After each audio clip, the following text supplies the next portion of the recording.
So when we had left off, St. Louis de Montfort had been kicked out of Poitiers diocese by the bishop, and all that bonfire of dirty books had been allowed to drift back into circulation. So St. Louis is kind of bereft at this moment, and he's rightly thinking the bishops of France aren't going to do him much good. So he finds himself walking to Rome. See, perhaps I don't know if he intended to do what he eventually did, which was meet with the Pope, but that is what happened ultimately. So one of the first places he ends up, he walks to Rome. So pretty good distance, like 1,000 miles, maybe not that far, maybe 600. And he visits the Holy House of Loreto, which is believed to be the house of the Annunciation, the Incarnation, and perhaps even the house where the Holy Family lived, but definitely the house of the Annunciation, which is obviously very special to someone who holds the Blessed Mother so dear. And he, as Providence would have it, he runs into a Theatine priest, blessed Giuseppe Maria Tomasi, who's happens to be the Pope's confessor, later made a cardinal, but at this moment he's just a priest, just a Pope's confessor.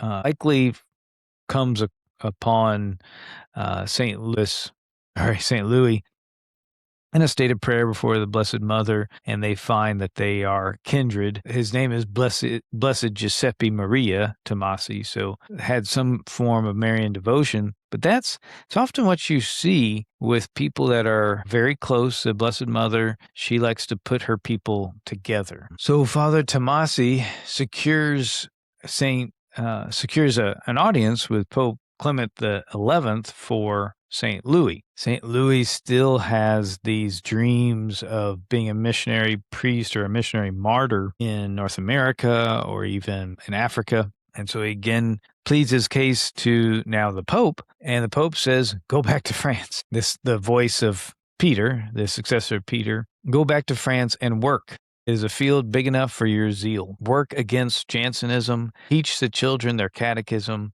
teach all Christians to renew the promises they made by themselves or through their godparents in baptism, and always be obedient to the bishop of the diocese.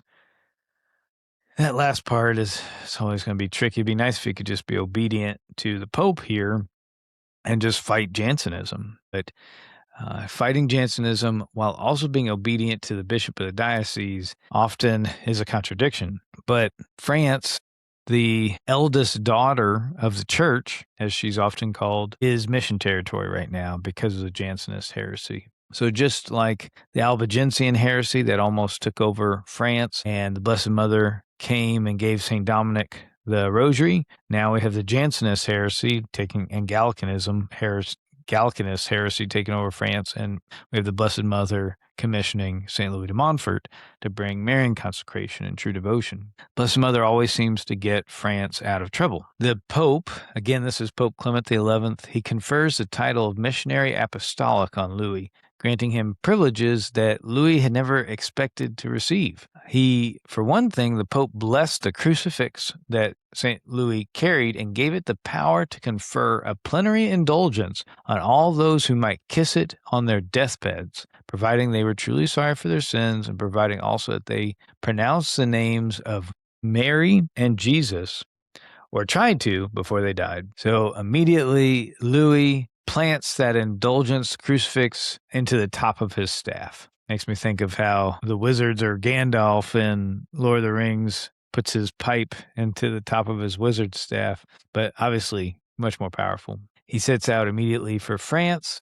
It was June, it was hot, and his feet became so chafed he could not walk. So he took off his shoes and walked back to France barefoot. And one of the first places when he arrives back in France, he begs for a meal at the home of a village priest, because he's weak with hunger.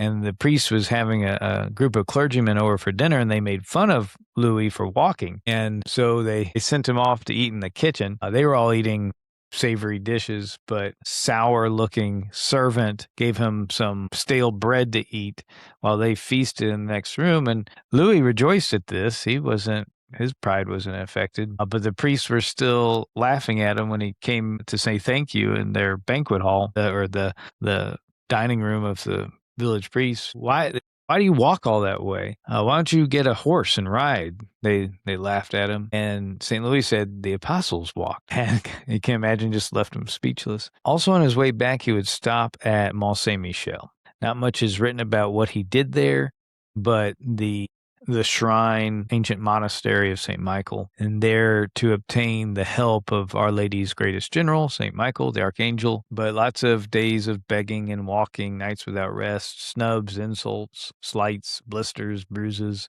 To St. Louis, these were happy, happy days. One interesting story from this time, he comes upon Saumur, I don't know how to pronounce it, Saumur, there.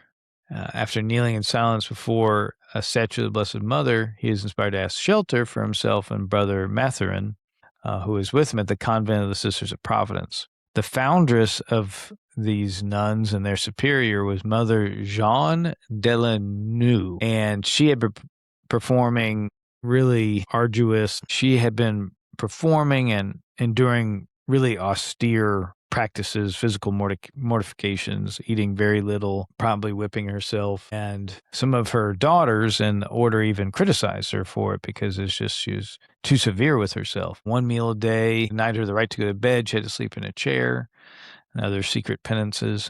And so she asked St. Louis if these were right or wrong, if this was a matter of pride or was she doing it for the right reasons. And so he asked that she give him some time, take a little retreat on his way back from Rome, and to pray about it. So one morning, to test the Mother Superior, he declared before all the nuns that her austerities were born of self-love and pride, and that hereafter she should live as all the others live. Jean Delanue says, one of Louis' biographers, was convinced, or says Father Bolger, was convinced that she had honestly been doing her best to serve God, and here in the presence of all her nuns, she was being stigmatized as a proud fool. Montfort watched her closely, waiting for her eyes to betray outraged pride, but it didn't happen. She resigned herself to what she believed was the voice of God through St. Louis and submitted herself humbly to this. So then St. Louis' next words were puzzling. He said, "Now I'm going to offer Mass for your intention. Go to communion at this Mass and be sure that God will let me know what I ought to tell you."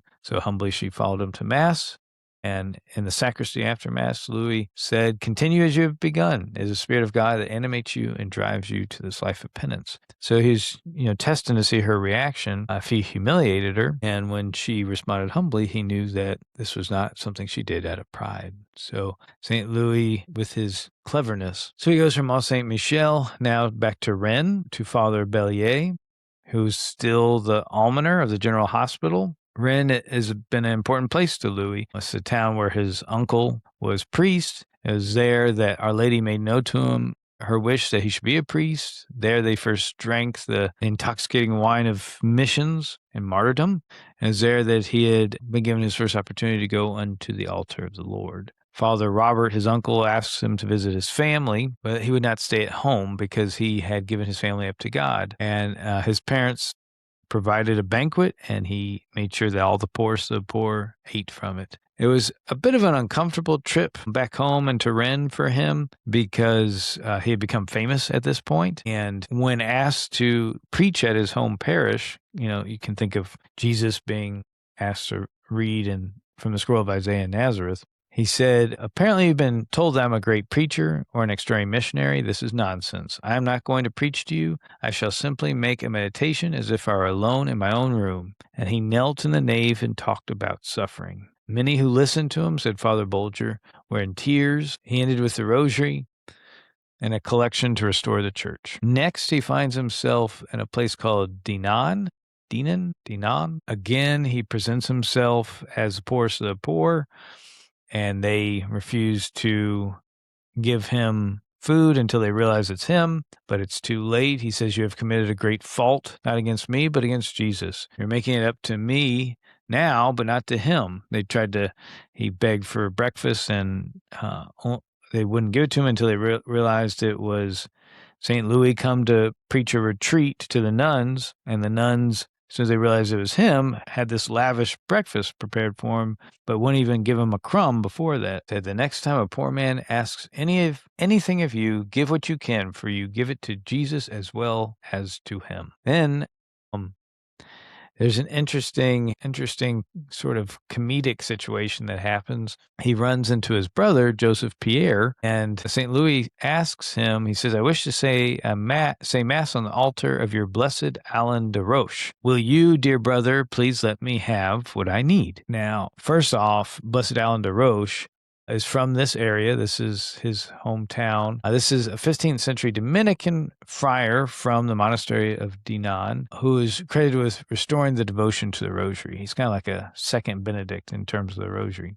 But Louis says to his brother, will you, dear brother, please let me have what I need to serve the Mass at the altar of Alain de la Roche? And Louis's brother, a Dominican priest, is offended by being mistaken for a brother. He does not realize that this is his brother. He doesn't recognize his brother Louis. He didn't exactly say he was offended, but he gave Louis the oldest vestments he could find, the smallest candles, the crudest cruets, and the least ornamental of all the chalices.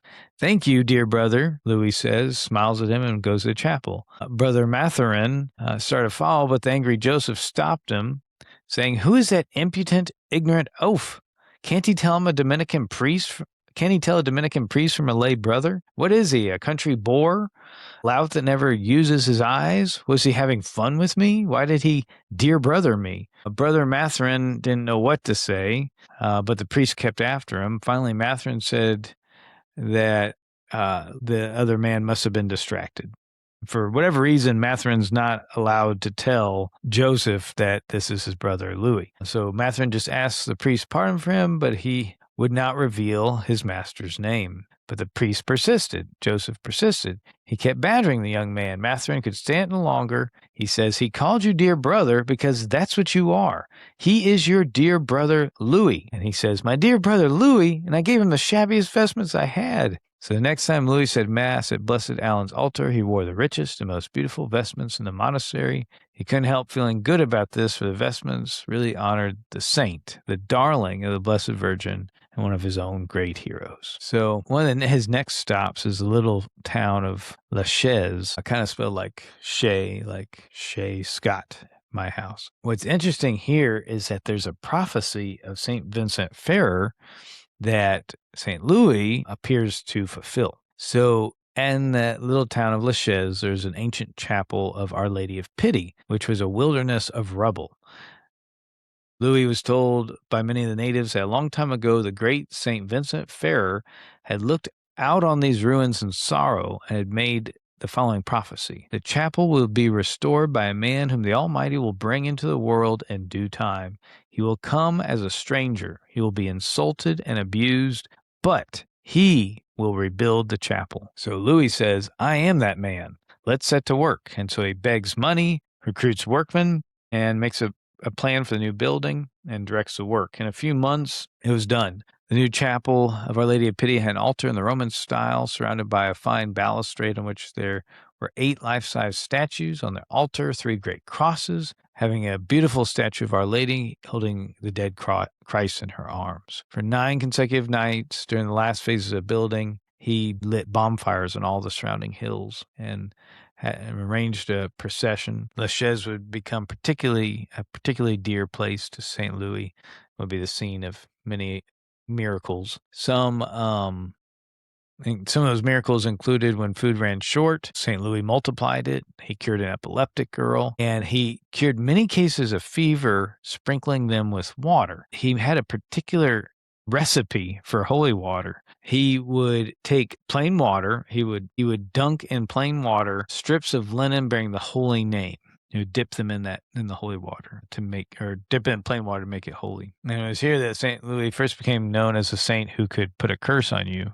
They were supposed to have a farmer's market on the Feast of the Ascension, and St. Louis thought this was a sacrilege, so he warned them to cancel the farmer's market. And only 2 guys did not cancel, and one guy sold a cow to another guy, and within days, The cow was dead, and the money that had bought the cow was gone. A lady there tried to give him a new cassock and sent him her tailor. St. Louis said, "My body can do without a new cassock, but the members of the body of Christ cannot do without food. Tell your lady to spend her money on food for the poor." Next stop for St. Louis is St. Lazare.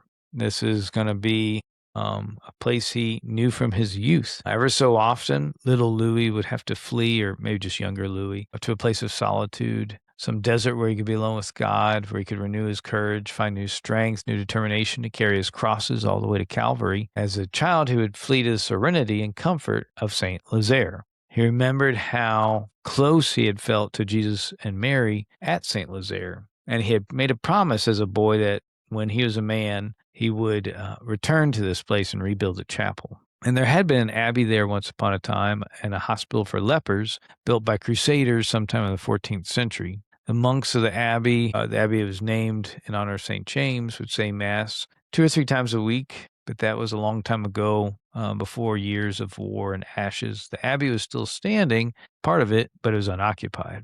He told his 2 lay brothers, "We will go to St. Lazare. We will ask permission to sleep in the abbey. We'll live as hermits for a while until God shows us what he wants us to do, and we'll perhaps place ourselves in the hands of the bishop of St. Malo, the St. Malo diocese. And in the meantime, they'll build a new chapel at St. Lazare." It's like St. Lazarus. It was a beautiful place for a time, and then suddenly the peasants found St. Louis and his 2 men, and they came like sheep at eventide, hundreds of them, thousands. Whole villages emptied it to rush to St. Lazare.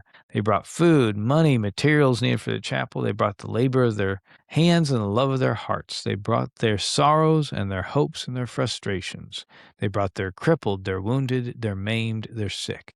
St. Louis preached to them, listened to them, fed them, clothed them, healed them, and sent them home rejoicing. And the little chapel was too small to preach to them all, so he spoke to them from under an oak tree, and from under that oak, people could hear him perfectly clear, no matter how far away they were. He passes by Montfort, and is asked to give a homily there, but he does not preach. Instead, he goes to the pulpit and affixes a big crucifix to it. And then with the cross, Pope Clement had so richly indulgenced, he went slowly through the congregation, allowing everyone to kiss it, saying, "Behold your Savior. Aren't you sorry you offended him?" Tears, says Father Bolger, came to eyes that rarely wept. Hearts hardened by a quest for the good things of life were strangely moved and softened. It was Christ who preached that sermon. So about this time, his Jansenist enemies convinced the Bishop of St. Malo and Mary haters start complaining about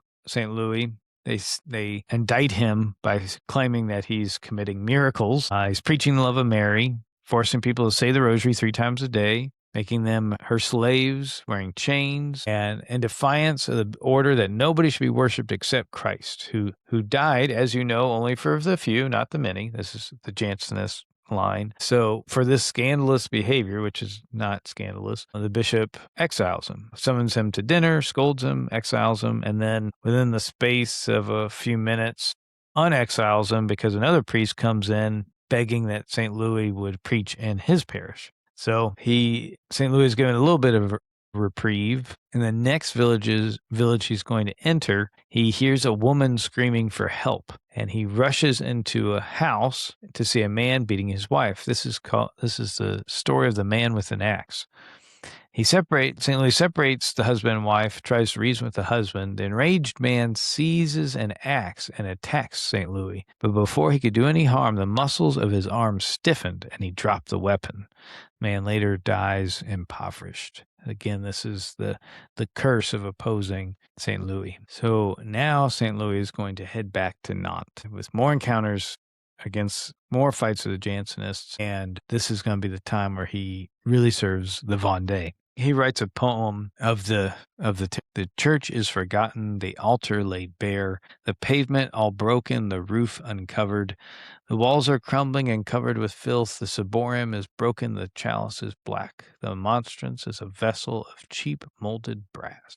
So the Diocese of Nantes at that time can be compared to a battleground in which the Jesuits and the Jansenists fought for mastery. The Nantes, or southern division of Brittany, of which La Vendée was a part, was not then distinguished by the religious spirit of their people. Not that the faith had died out, but there are many places where it only lay smoldering. Anything more deplorable than the state of some of these provinces is hardly possible to conceive. To the troubles caused by the Huguenots, there had succeeded an indifference to all religion, which in turn fostered ignorance, superstition, blasphemy, or immorality, and drunkenness, the errors of Jansenism and Gallicanism. It's going to be a tough place for St. Louis, the Vendée, but ultimately this side of his greatest victory of conversion. He gets the St. Paul treatment. We shall see the doors of churches closed in his face, godless libertines or emissaries of the Jansenists who hated him and his devotion to Mother of God, thronging public squares and the streets and taverns, doing their best to drown the voice of the preacher in their blasphemous and profane songs. Some places the whole population will greet him with groans and hisses and take up stones to stone him. In others he will be led off to prison or smitten on the face or beaten or threatened with the dagger or the sword, and this even in the sanctuary of God. Yet he will leave behind him a people rooted in Christ. There's a gang of intellectual brutes that want to attack St. Louis, and they didn't like how he sometimes charged into a group of licentious dancers and forced them to kneel and say an Ave or even a whole decade of the Rosary, and he had actually converted some of their friends. They believed St. Louis needed a serious man-to-man thrashing, or he needed to be killed. Louis had heard from many people that these students were going to waylay him and finish him off. Louis, for his part, always wanted to be a martyr, always dreamed of dying gladly for Christ from an Iroquois tomahawk or a Zulu spear, and I quote this at the very beginning of the podcast. Now he had important things to do for God, and the sight of these puppy assassins infuriated him. So he let his fury snap its leash. He fell on a dozen or so of them like a destroying angel. He had no wings, but he didn't need wings. His feet and his fists were better than wings for offense and defense. And soon, all the people running to his aid, he had to start protecting those he started thrashing. From then on, all the Nantais knew that they had a missionary they could respect. If he couldn't send you back to church, he would send you to a hospital. If he couldn't break your pagan spirit, he could break your pagan bones. Listen to him if you want to. If you don't like what he says, leave him alone. Don't talk back to him. Don't provoke him. Run. Don't walk. I feel like we could use evangelism like this these days. He ran into some pack of soldiers, a platoon that were blaspheming and gambling. So he destroyed their gambling table, and they tried taking him to prison for the price of the table. But not much longer, they were all wearing medals of St. Michael. Historians will say that La Vendée especially owed everything to Louis. It was through his teachings that the people of La Vendée marched to battle for the faith. What St. Dominic and his rosary had been to the south of France, Louis with his rosary was to the western province. As St. Patrick and St. Hyacinth rooted the faith in Ireland and Poland, St. Louis did in the Vendée. The very land seemed to mourn its spiritual desolation until the advent of this holy missionary. He brought about numberless reconciliations, restitutions, and conversions. Money and food came to him, such that he was able to make soup for the poor every day. Since the wars of religion, many souls had lain fallow in the Vendée. He was so successful there, things went so smoothly, the devil seemed to raise no trouble at all. And St. Louis said, "We are loved too much here. I suffer no crosses." And what a cross that is. In the Vendée region, St. Louis hosts a mission at Savonay. This is going to be the location of the Vendée's last stand of that martyr army. And what he finds, which is poetic and allegorical and has multiple levels of meaning, the church at Savonay had a graveyard in the church. Like inside the church, they had been burying their dead. So there's another church where they've done this in Crossac, but this is Cambon, which is where the last heroic stand made by all that was left of the peasant army of the Vendée. This is where they make their last stand. In Cambon, slabs and headstones covered the graves. Many local priests had tried to stop the practice of interring bodies inside the church, not outside. The Bishop of Nantes had issued an edict forbidding it, but the people had gone to law, and the courts had sustained them against the church. The interior of the church in Cambon looked more like a graveyard than a church. The nave was full of monuments and crosses and tombstones of various kinds, broken and crumbling slabs. St. Louis staggered out of the place, which smelled like a stable and a glue factory, summoned all the men of the parish. He told them that only the bodies of saints belonged in the house of God, and that these long-dead bodies were keeping many living bodies out of this holy place. There's room here only for the dead. These must be taken up and placed in the graveyard outside the church. They were difficult to convince, but Louis convinced them. And as they're taking out headstones and crosses, they discovered that one of them was St. Louis's great uncle, Peter Grignon. After the bodies were removed, St. Louis inspected the church. Holy horror. The walls and the ceiling were foul with dirt and with neglect. Everything in it was covered with grime except the armorial crest of the house of Coislin, which had been painted above the altar. The Duke of Coislin is going to be especially upset that St. Louis is removing his family's crest from the house of God, and is going to become one of his enemies. Hey, you might notice if you're watching the recording of this that the time of day has been changing in the background behind me multiple times. This has been a labor to get this St. Louis de Montfort podcast to you. There's so much information here, so much good stuff. I guess I should admit that I sometimes have trouble weeding things out. I just want to tell you all the good stuff.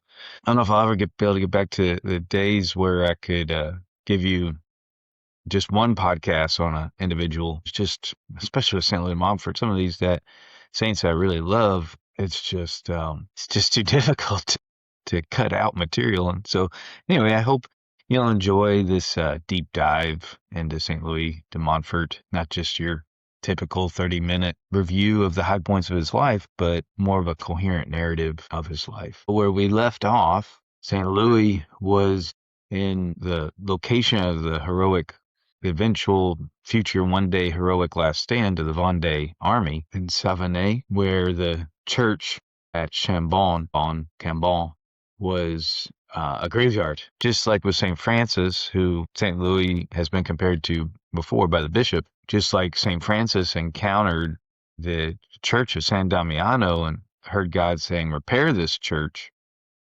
And what God really meant was repair the entire church. And here we have St. Louis in a church in the Vendée where the whole region is a graveyard. The church is a graveyard in this region, not just this one little church at Chambon that's a graveyard, but one is a metaphor for the other, for the larger, the small for the large. So even his great uncle, Peter Grignon, is found among the graves. From here, St. Louis, we've reached the summer of 1709. Remember, St. Louis was ordained in 1700, so it's just been like 10 years. He's really going to have a pretty short life. He does quite a lot in just like the 20 years that he has as a priest. It's even less than that, 16 years. He dies in 1716. And here we are at 1709. Now he's made his way to Pontchâteau, which, it's Pont Bridge Chateau House. It's called the wasteland of the Magdalene. And here is what his biographers call his greatest mission territory, his greatest mission site. He's going to build a giant Calvary at this location. So the whole country between the Loire and the Vilaine rivers had been made fragrant with the memory of St. Louis, one of his biographers wrote. But it is around Pontchâteau, some 30 miles from Nantes, in the wasteland of the Magdalene, all covered with heather and fern and broom, that traditions relating to him and his works cluster richer in glory than around any other place visited by him in all his travels. To him, they were the most wonderful Catholics he had met in all his travels, and he became certain during this mission that these were the people to help him build such a Calvary as he had been envisioning all these years. So that location of that Calvary was a place where two doves had been making a hive-shaped mound of earth atop the highest point in the area, where a Calvary if were to be built, could be seen for 30 to 40 miles. And it's interesting, there were legends about this place. The old inhabitants of the area said that 36 years before this, they had seen crosses with banners flying from the crosses. They came down from the sky at midday out of a perfectly clear sky and hovered over this exact spot where Louis is going to build his Calvary. And there's a strange noise that was heard, a noise so loud it scattered cattle and dogs and sheep in panic. And there were voices singing, some said, between the heavens and the earth. There were a few who claimed that they remembered the exact day this happened. They said that day was January 31st, 1673. It was the day that St. Louis was born. So very auspicious moment that this place had been ordained for him, and this is going to be perhaps the location of his greatest triumph and his greatest defeat. So work begins without a whole great deal of prelude.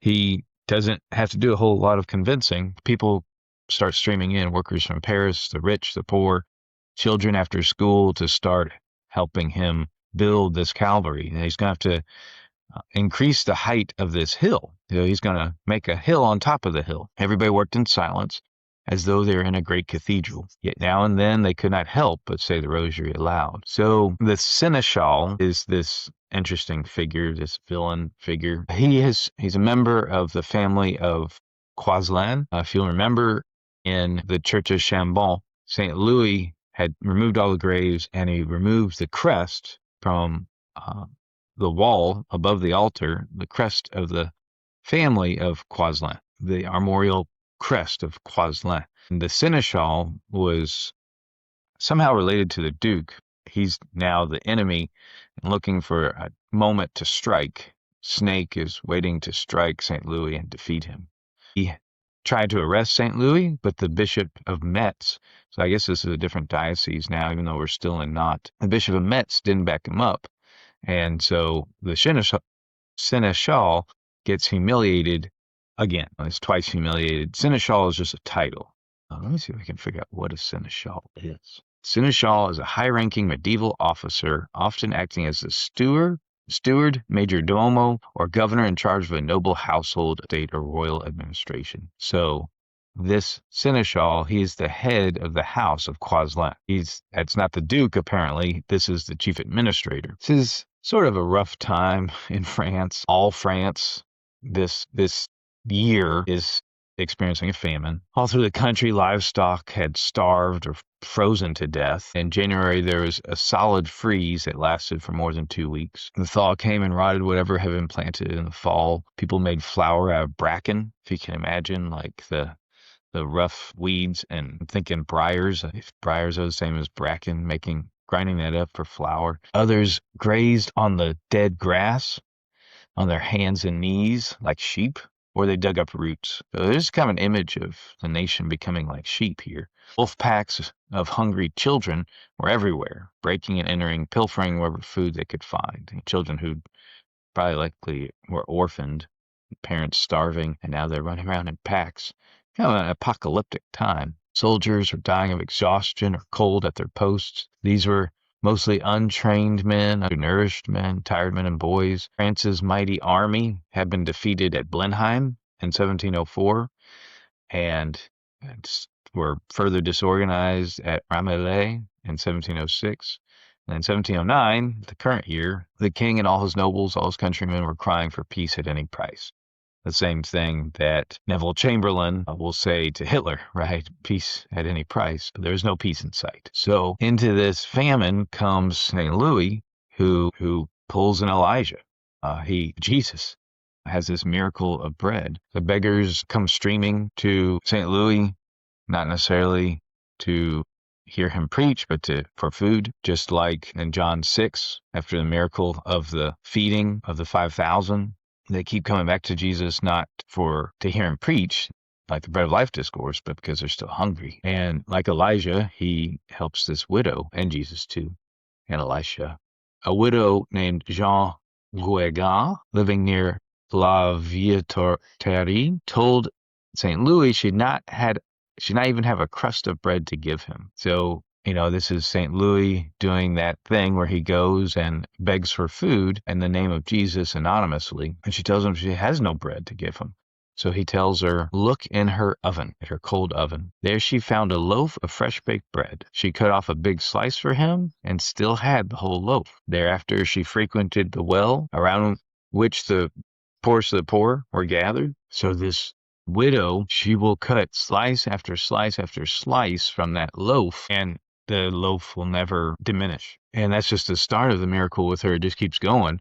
When St. Louis had to leave Pontchâteau, he put this woman, Jean, in charge of feeding the poor, and her supplies of food never diminished. So start from a loaf, but eventually her whole food bank, her supplies will never diminish. And even in the midst of this great famine. So just a very portentous time for St. Louis. So everything's prepared. They've been working for, I don't know, months. And the Bishop of Nantes promises to give this Calvary his most solemn blessing. The day that they set for that was the day of exaltation of the Holy Cross. 20 or 30,000 people had come for the ceremony, and Louis had made, as you might expect, many preparations. 4 preachers to address the crowds from different parts of the Calvary, because it's so big, you have preachers all over. A massive procession. Many choirs would be singing, and he hoped many souls would be converted. During the construction, many witnesses swore that they had seen St. Louis talking to a woman of unearthly beauty, who suddenly appeared and would then suddenly disappear. And many thought that this lady was coming to tell St. Louis to beware of what's coming. So the seneschal accuses, this is pretty interesting, but like I was just telling you about the battle going on between the English and French right now, the seneschal accuses St. Louis of being a spy for the English, something like that. He tells the bishop and the civil authorities, suppose the English were to come here. The Calvary that St. Louis has made would be an ideal fortress for them. England was at war with France, and her naval vessels were everywhere. They'd even come into the mouth of the Loire and attacked some of the French frigates there. So on the eve of the ceremony, St. Louis is going to be handed a message from the bishop informing him that the blessing of the Calvary was forbidden. It was short and not sweet and without details. Second message from the bishop, he was to turn over his mission to another priest and return in haste to Nantes. He read it, we are told, with tears in his eyes. So not only is this great ceremony cut short, but the Calvary is ordered to be destroyed. And this work was entrusted to a commandant of the Pontchâteau militia. This gentleman at once picked out 500 of the men who had worked most efficiently on the project and ordered them to undo it. He surrounded them with his militia to enforce his orders, but the men refused to obey. They were Frenchmen, they claimed, and not slaves. And they were Catholics, not heretics or atheists. But he took full advantage of this faith of theirs. To convince them, he says, get to work at once, or I'll cut down that big cross and let it fall, that their hearts could not bear. Now, what's amazing is just like St. Louis' writings would lay buried until the end of the French Revolution, the 1789 and 1820 revolutions, so would this Calvary remain down until then. But after that, in 1821, this Calvary is rebuilt. And today, at least at the writing of the book Wisdom School, is a shrine, and pilgrims come here from all over France and all over the world to adore God and to revere his Blessed Mother. So I intend to find out if it's still there. I'll provide you the link. We have a pilgrimage if in 2020, the summer of 2027, well, late summer, August through September, we're going to be I'm leading a pilgrimage in the footsteps of St. Louis de Montfort to Nantes, to the Vendée region, to Mont Saint-Michel, to Rennes, to Paris and Saint-Sulpice, to all these places we've been talking about. If this is an exciting story for you or important to you, if you've made a Marian consecration, imagine making your Marian consecration in the footsteps of St. Louis de Montfort, of praying the rosary in all these places he went, and of going to this Calvary that I'm talking about. Hopefully it is still there. Find out with me, discover with me. So that's kind of the climax of his life. The apparitions of Mary are going to continue. Also, attacks on his life are going to continue. The Huguenots in La Rochelle fill his soup with poison. Madame Mélie, a Huguenot convert. Huguenots, really should say Huguenot, but whatever. Madame Mélie, who would become Sister Conception of the order that St. Louis started in Poitiers, now numbering about 20 women, still under the leadership of that blind superior. She makes him a cassock, a seamless robe, and thereafter miraculous healings are attributed to it. Originally, she came to his talk dressed immodestly and flagrantly so, expecting to poke fun at the priest's distraction or outrage, and instead he looked on her with such pity, despite her high class, that she started to listen. Eventually she makes him this robe that miracles are attributed to. So St. Louis comes to understand that his time is growing short in these last couple of years. And instead of taking things easy, as you might imagine, he wants to make his life as impactful as possible. So he increases his work, increases his austerities and his prayers, his flagellations, his whippings, self-whippings. So I guess he's growing weak, so he gives Brother Mathurin the task of scourging him. Mathurin protested that the saint was doing too much penance. And so Louis smiled to him and said, which I think is one of my favorite quotes, "The cock never crows better than when he has beaten himself with his wings, and a man must do penance when so many do not." I love this this is St. Louis' advice to preachers, right? That if you're going to preach well, then like the cock crows, the cock never crows better than when he has beaten himself with his wings. It's going to come a point in La Rochelle when he's preaching, that as St. Louis is speaking, light shines down upon him, as on the face of St. Stephen at his theophany when he was being stoned, a reflection of the glory of his transfigured Lord. All of a sudden, his worn and wasted face became luminous. Rays of glory seemed to go forth from it, so that even they who were used to looking at him knew him only by his voice. He stood there before them all, this true-hearted herald of Mary's name, and they saw his glory, the glory given by the Father of lights to them who love and serve the mother of his Son. So marvelous did this transfiguration seem to all the people that they waited to attend his Mass, which he celebrated after the High Mass had ended. There's a funny scene. He's beginning a procession, and this happened in Salertaine. Louis had said a few words to a young lady there whose dress and behavior did not belong in the church where he was preaching. The girl's mother waited until he came out to lead a procession from the church to where he would plant a cross. 15,000 people witnessed what happened. The woman's mother that he had chided for dressing immodestly, the woman's mother whipped him down to the ground, and he submitted to it. He submitted meekly to her whipping. The whips of laughter cut more cruelly than other lashes, especially when the laughter of the young and strong, when they are laughing at a priest whom they should reverence because he is another Christ. But thank God, what a lovely cross these humiliations were to St. Louis. Jesus was lashed too, and this was a procession to plant a cross. But yeah, that mother eventually is going to convert, but it's a pretty kind of humorous situation. At St. Pompain, he is going to, at that mission site, he's going to start a men's group. So if you're a man looking on what to do as a men's group, here's St. Louis' advice. This is a group of 33 men. He would often establish these associations, such as the Soldiers of St. Michael, the Friends of the Cross, the Confraternity of the Rosary, the League of Virgins, to keep the memory of his mission alive and vigorous. In St. Pompain, he fused 33 men into a group, and they called themselves the Penitents. He arranged a special treat for them, a pilgrimage to the shrine of Our Lady of Ardilly at Saumur. This is a place he's visited before, he's been denied food, that sort of thing. They were to ask God to send good missionaries to the church through the intercession of Mary, men who might walk in the footsteps of the apostles by an abandonment to divine providence. These missionaries were to be placed by the prayers of the penitents under the protection of Our Lady, and then endowed by wisdom with virtues that they must practice and not merely preach.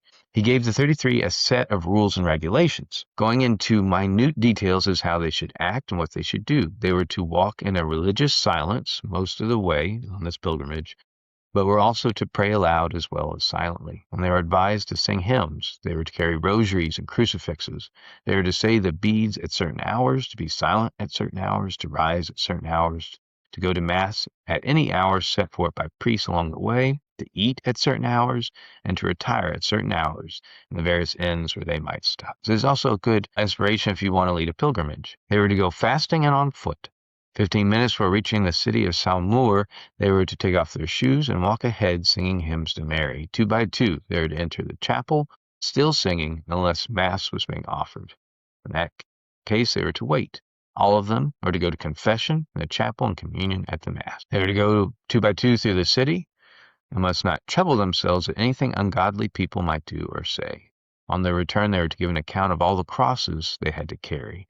Then a special Mass of thanksgiving would be said for them. Louis sent his 2 disciples, and then his entire company of Mary with the penitents. The chronicler says that the penitents and the 2 priests kept faithfully to the rule and walked 20 miles in severe cold. One who was old and sick followed the others on horseback, but he dismounted from time to time and offered his mount to the weariest. People came out to meet him. After 3 days, they reached Saumur, where the inhabitants crowded the doors and windows to see them pass. The return journey to St. Pompain also took 3 days and was closed by benediction from the Blessed Sacrament. So, the last year of St. Louis' life, 1716. His last mission in April is at Saint Laurent sur Sèvre, which is the holy city of the Vendée. He takes up residence, and so does his order of fathers. I think there's 2 at this point, and the Montfort sisters, in the Greek Oak Inn. I keep thinking it's the Green Oak Inn, but it's the Greek Oak Inn. It's like kind of like a Rivendell. There's this oak that grew up alongside an inn, and it grew along the side like ivy, and apparently it's still there. So hopefully we'll get to see it on the pilgrimage. The oak now is 250 years older, but apparently it's still standing. So it'd be cool. Hopefully we'll be able to see it. So in his last months, he's beginning to feel that time is running short. So he starts writing rules and sort of like constitutions for his orders and how to take care of that hospital and not, especially the character of the women whom he chose, who would be chosen to take care of it, because he saw how that one woman had run over the place, that proud woman that scared him more than the devil. He wrote a long letter in April to the superior of the hospital. Those she chose to nurse the incurables might be intelligent or stupid. It didn't matter, so long as they had charity. So long as they trusted solely on the providence of God. It didn't matter how rich or poor they might be, so long as they faithfully obeyed the rules. It didn't matter how efficient or inefficient they might be, so long as they learned to suffer joyously all kinds of crosses. This house, he wrote, is the house of the cross. And the first thing to be done is to erect a cross in the house, in order to acquire the name and grace and glory of the cross forever. There is a legend that comes from this point in his life, the legend of the happy altar boy. The child has no name, has no age. It's possible he just exists as just the invention of some storyteller. But he lives happily ever after in the story of St. Louis. So the priest was late for Mass one particular morning, and the altar boy was concerned for him. The poor father was so sick and so weak, maybe he was too weak and too sick to celebrate Mass. This is St. Louis that he's waiting on. So the lad went therefore to the wretched Providence where the priest lived. Louis always called any of his temporary residences, he called them Providence, his Providence. He looked through the window or through the partly open door, and he saw a beautiful and shining lady talking to the priest. He waited until the heavenly conversation had ended, then accompanied the saint to the church and served his Mass. Afterwards, he talked. The altar boy asked Louis about the lady, and Louis blessed him with a smile. "You are a happy boy," he said. "Only the pure of heart may see that lady." According to the legend, the boy lived only a short time after the event. Then, as one writer put it, he went to live in paradise with the angels and the innocence of God and the shine. That story, the biographers and chroniclers aren't sure if it's true or not, but there were many people, men, women, children, who claimed to have seen Louis talking to the Blessed Virgin, or to have seen his face lighted up as though he were talking to. He was, even though he was on the verge of death and suffering from pleurisy, with the lining of his lungs, and not really able to get out of bed, he was called to do one last homily, preach one last Mass. It was before the bishop, Champfleur, who was coming to bless this mission, his last mission. But he knew if he didn't preach this mass, the Jansenist enemies somehow would use it against him. Not sure how, but they were cunning. So by sheer force of will, he got out of bed, dressed, and dragged himself to the pulpit. The great homilist St. Louis is described as this: "But there was a gentleness in that eagle face, for the war which he was carrying on with such energy and strategy was to lead to true peace. He never terrified his audience. The only alarm for them was his departure, when he would order his volunteers to take the cross upon their shoulders. With them they came out of darkness into the light," adds a singularly powerful commentary. "This great missioner must have been one of the most irresistible orators the world has ever heard. Even today, he being dead yet speaketh, still touches us and almost takes away our breath." So on that April day, Louis was still the eagle, but he was the dying eagle. Everybody in the church seemed to be aware of this and hoped he would finish his sermon before he died. He spoke of the gentleness of Jesus, his tenderness even to Judas, and he spoke, as you might expect, of Mary. When he left the pulpit, he went directly back to his bed. Father Mulot had removed the straw on the rock pillow and placed a mattress for him. Louis thought that this was a touch of luxury that should not be given him, but since it came from the priest he had chosen as his own confessor and new spiritual director, he would not refuse it, and Mulot then gave him last rites. A few days later he made out his will, gave some more instructions to his sisters and brothers of his orders that would follow him. And then he died the next day, April 20th, 1716. He died peacefully, the indulgenced crucifix in his right hand, statue of his lady in the other, both of which he kissed repeatedly in the last days. Scores of people during this time tried to elbow or shoulder the way into the room where he was dying. Everybody was sobbing.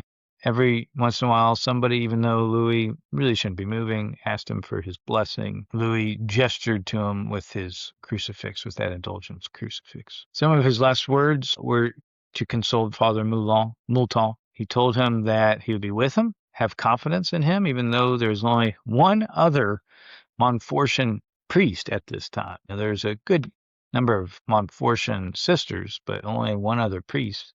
And neither one of them could preach. Neither one were preachers, but they were teachers. This was extremely stressful for Father Mulot. A short time ago, he had been a paralytic.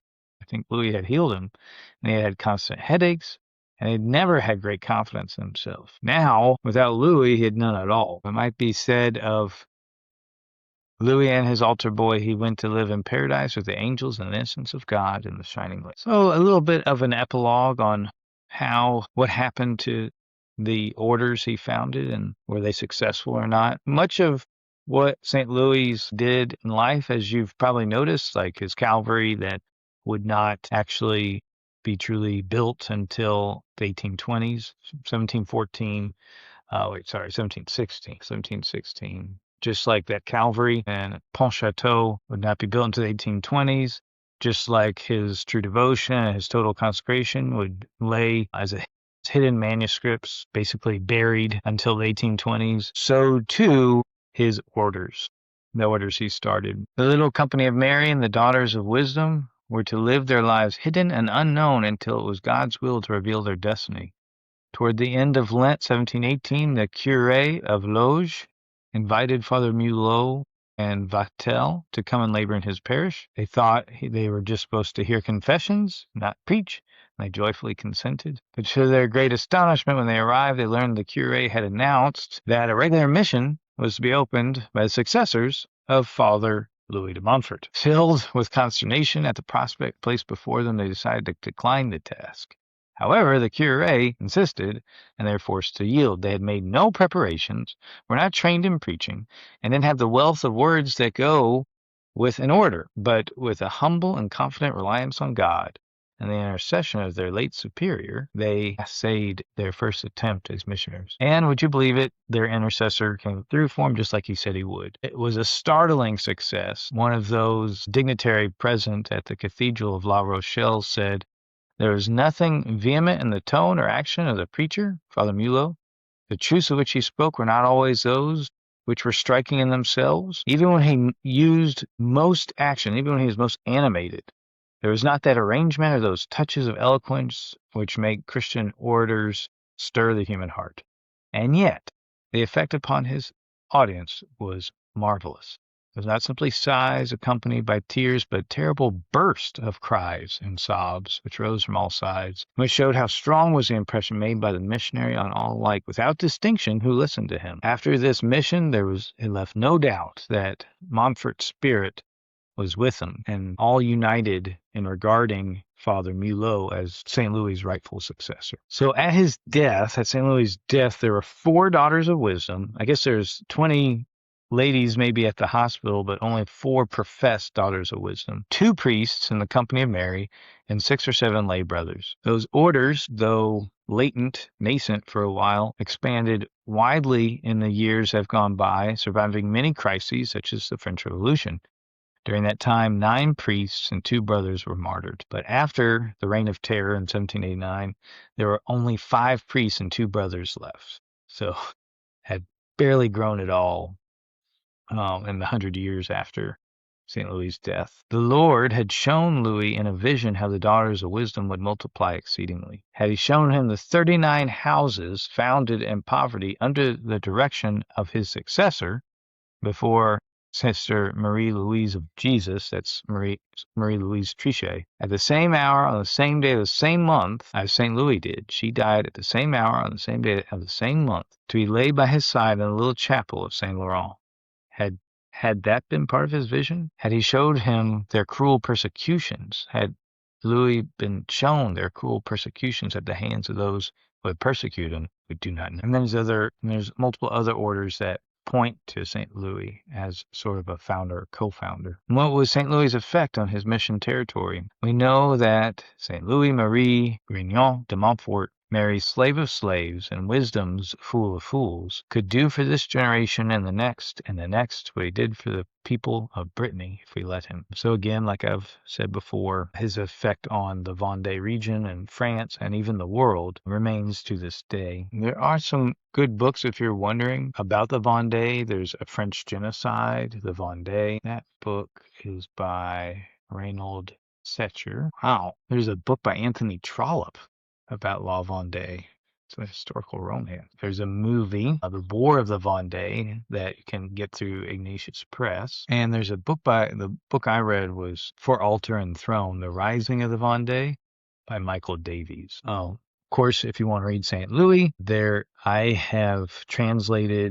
I've done a new kind of simpler, easier to read translation of the Total Consecration to Jesus through Mary that he wrote, and I'll provide the link for that. Hallow, that's the translation that Hallow uses for their annual Marian consecration that Sister Miriam Heidland has done to date. I think it's over 200,000 people have consecrated themselves to Mary using that translation. So all that, if I get any merit for that, it goes straight to the Blessed Mother and she multiplies it. So that's a great gift. I'll also have available for you either to download or eventually to publish an edition of Wisdom's Fool. And hopefully I'll finish doing a new translation of True Devotion. So St. Louis de Montfort remains one of my favorite saints and one of my greatest inspirations. So check back. Hope you've enjoyed this podcast, this episode of The Greats. I think St. Louis de Montfort truly belongs among that number of the greats.